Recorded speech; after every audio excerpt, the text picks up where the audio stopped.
Olá, amigos. Vamos juntos para a nossa reflexão diária?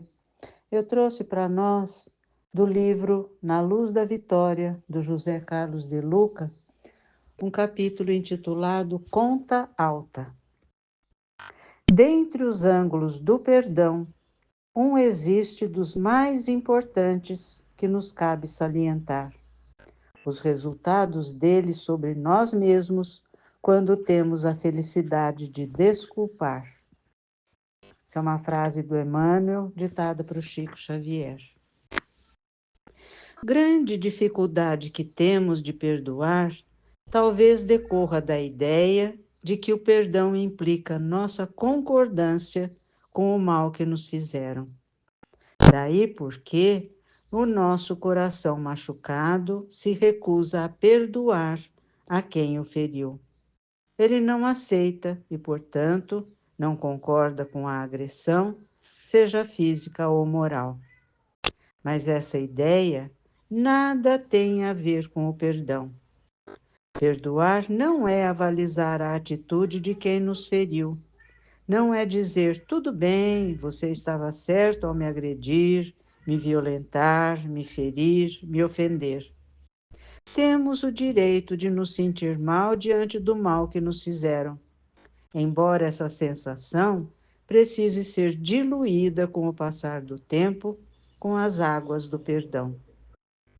Nesse aspecto, o perdão é muito mais uma atitude que se tem para consigo mesmo do que propriamente para com aquele que nos feriu. Perdoar é um presente que se dá a si próprio. Perdoar impede que eu me torne uma pessoa vingativa, evita que eu desça ao mesmo nível do agressor e me assemelhe a ele. Agressividade é derrota, perdão é vitória. Quando Jesus falou para mostrarmos a outra face ao sermos agredidos, ele quis dizer exatamente isso, ou seja, não revide, não seja como aquele que o machucou. Mostre um outro lado mais generoso, mais humano. Na cruz, sofrendo as mais diversas agressões, Jesus nos ensinou que as pessoas não são más, são apenas ignorantes, dizendo: Pai, perdoai, porque eles não sabem o que fazem. Quem agride é porque já sofre a dor dos espinhos encravados em sua alma. É um ferido, e todo ferido não deixa de ser um doente que precisa do remédio da compreensão e não do veneno do revide. Para Jesus, o perdão se torna possível quando conseguimos ser coerentes com a nossa própria falibilidade e ignorância, reconhecendo, primeiramente, o tronco que está em nossos olhos e não o cisco no olhar do outro. Não perdoar não deixa de ser uma atitude de hipocrisia, pois condena quem, no fundo, também é passível de condenação. Perdoar é um grande gesto de humildade e inteligência, pois quando não condenamos, estamos, na verdade, pedindo perdão pelos nossos próprios erros. Quem perdoa se liberta do fardo emocional negativo que o rancor põe em nossos ombros. Se num primeiro momento a mágoa é um sentimento quase inescapável e até compreensível do ponto de vista humano, o perdão tira esse peso, a fim de que não passemos a viver como uma pessoa eternamente magoada, e isso quer dizer doente, infeliz e sem paz de espírito. Como esclarece Chico Xavier, o espírito que adquire a virtude do perdão não achará dificuldade em mais nada. Haja o que houver, aconteça o que acontecer, ele saberá administrar a sua vida. Um significativo exemplo do quanto a falta de perdão pode nos fazer mal foi dado por Emmanuel. a narrar uma de suas encarnações na figura do senador romano Públio Lentulus à época de Jesus. O senador havia sido incumbido pelo Império de desempenhar funções de Estado na região da Palestina. Quando lá se encontrava com a família, dirigindo-se a Jerusalém, um jovem judeu lançou uma pedra que veio a ferir levemente o rosto de Lívia, esposa de Públio Lentulus. Os guardas rapidamente identificaram o agressor e o prenderam. O senador, para prestigiar sua posição e autoridade, ordenou que o jovem fosse punido ali mesmo, sem comiseração, com o chicote. E ainda não satisfeito com a punição física, ordenou que o rapaz fosse levado às galeras, o que, em outras palavras, significava a morte ou a escravidão eterna, sanção totalmente desproporcional à gravidade da falta. Dias depois, Públio recebeu a visita de André de Gioras, pai do jovem preso, pedindo que o senador revisse a terrível pena aplicada, que fosse clemente e misericordioso com o jovem inexperiente, o qual, além de tudo, era a força de trabalho da família pobre.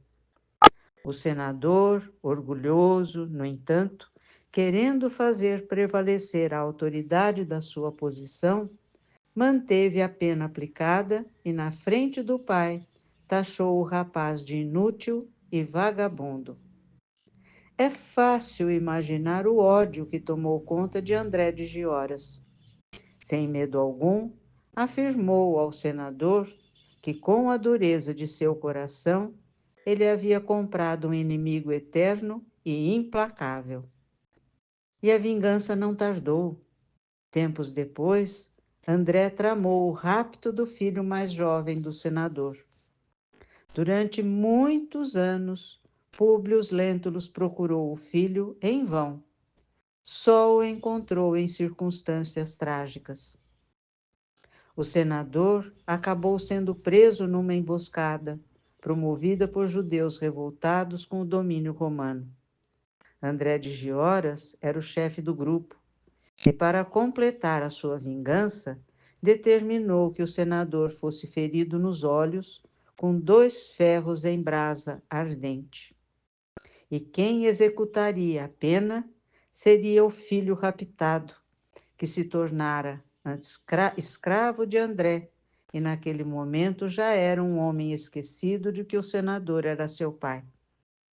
Logo após a execução sumamente dolorosa, os soldados romanos invadiram o local e mataram pela espada André de Gioras, o seu escravo, o filho do senador.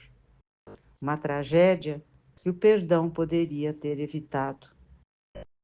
Já quase no fim de sua existência, quando o arrependimento bateu à sua porta, o senador confessou: se é verdade que nasci condenado ao suplício da cegueira em tão trágicas circunstâncias, talvez tivesse evitado a consumação desta prova, se abandonasse o meu orgulho para ser um homem humilde e bom.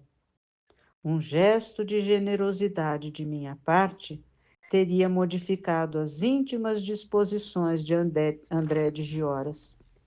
Mas a realidade é que, não obstante todos os preciosos alvítrios do alto, continuei com o meu egoísmo, com a minha vaidade e com a minha criminosa impenitência. Para aquele que não perdoa, a conta é muito alta. Para se pensar, o que o perdão pode evitar? Vamos pensar nisso? Realmente vale muito a pena. A paz de coração não tem preço, não é? Então vamos lá. Elevando o nosso pensamento, agradecendo a Jesus, a Deus nosso Pai, à nossa Mãe Santíssima, aos bons amigos espirituais, mensageiros do amor de Jesus, por todas as bênçãos que temos recebido, mesmo quando não nos damos conta de que elas estão nos envolvendo. E que a paz possa estar no coração de todos nós. Um beijo no coração de todos. Fiquemos em paz. Boa noite.